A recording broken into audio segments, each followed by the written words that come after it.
Pessoal, então a gente vai... A ideia da aula de hoje é que a gente fale sobre previsão de demanda. Então, a gente falou até aqui, né, um pouco sobre arranjo físico, estratégia de manufatura. Depois que a gente falou de estratégia de manufatura, a gente começou a falar um pouco sobre as métricas da produção. E aí a gente viu que tem algumas métricas que são muito importantes, como, por exemplo, capacidade produtiva, produtividade, produção, a produção como sendo o resultado de um processo produtivo. E aí, com essas métricas, a gente precisa de outras informações que são muito importantes para que a gente possa fazer aquilo que é o objetivo final da nossa disciplina, que é o planejamento e o controle da produção. Então, a ideia é que a gente comece a trabalhar agora as técnicas de previsão de demanda, tá certo? E aí a gente precisa de um primeiro conceito. Nós vamos tentar trabalhar de maneira prática, então por isso eu dei a indicação de bibliografia para vocês.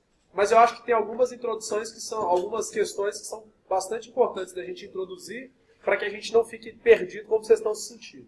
Então, a gente vai falar sobre previsão de demanda.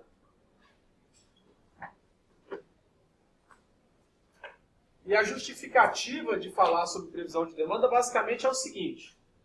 A gente viu que eu tenho lá um processo, né, que é um conjunto de entradas e saídas que passam por atividades que utilizam recursos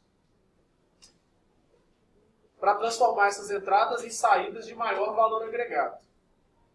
Beleza? Então a gente definiu o processo como sendo assim. E aí a gente está falando especificamente de um processo de produção. E a gente conseguiu medir, por exemplo, a capacidade produtiva desse processo. Lembram disso?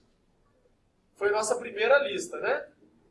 Então, a capacidade produtiva de um processo, a gente viu que ela pode variar ao longo do tempo de acordo com um conjunto de fatores. Então, estou dizendo que essa curva azul aqui é a capacidade produtiva. A capacidade é uma informação importante para eu fazer o planejamento e controle da produção. Só que não é só ela, por exemplo.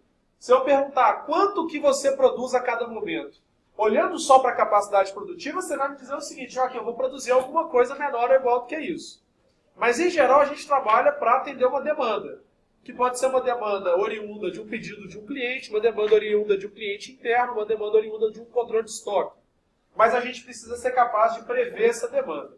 Então, o que a gente vai fazer agora é trabalhar com técnicas para que eu seja capaz, por exemplo, de construir aqui a curva da demanda.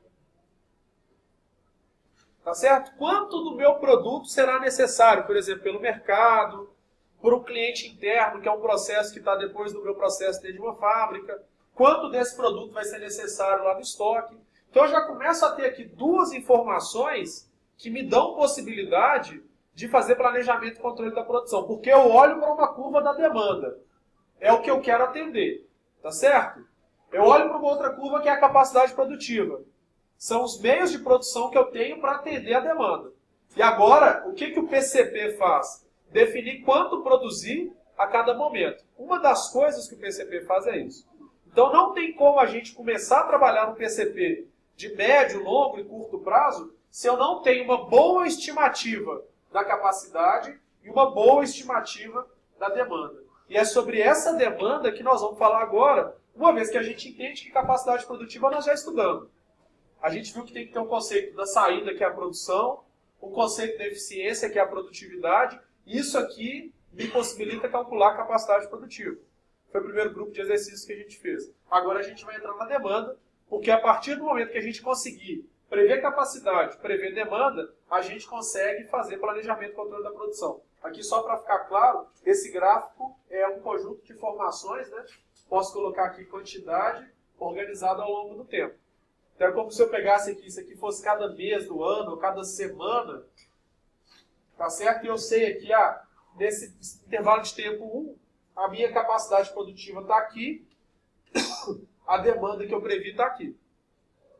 Então eu tenho uma capacidade produtiva menor do que a demanda.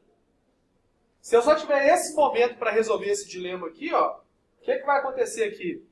Falta produto, concorda?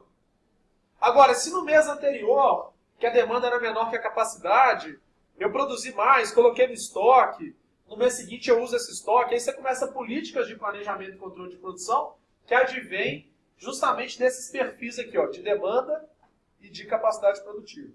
Até aqui tudo bem? Beleza.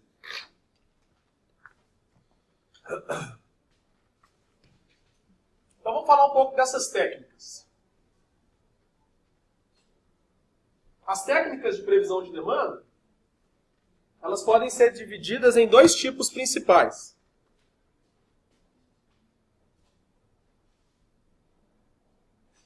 Então eu tenho as técnicas quantitativas e as técnicas qualitativas. Ok? Alguém se arrisca dizer quais as principais diferenças entre esses dois tipos de técnica?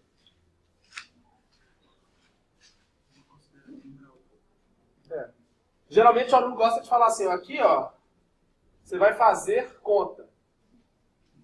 Não é isso?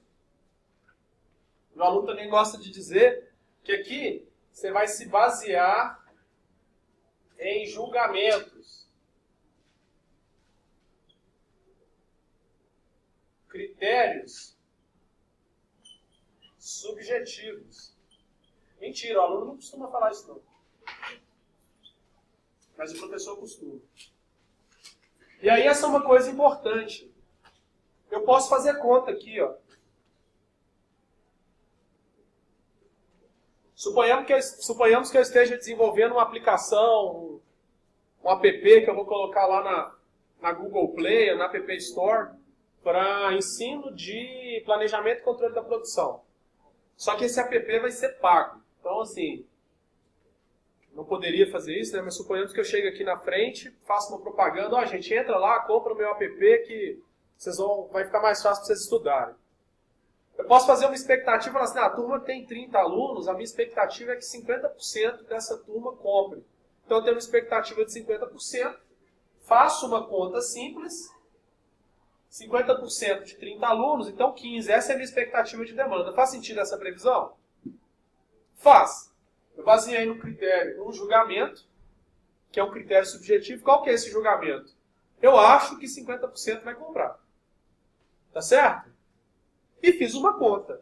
Mas eu não deixei de ser qualitativo. Ok?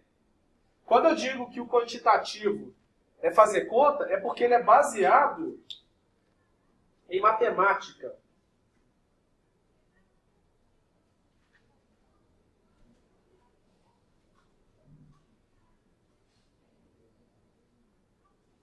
E estatística.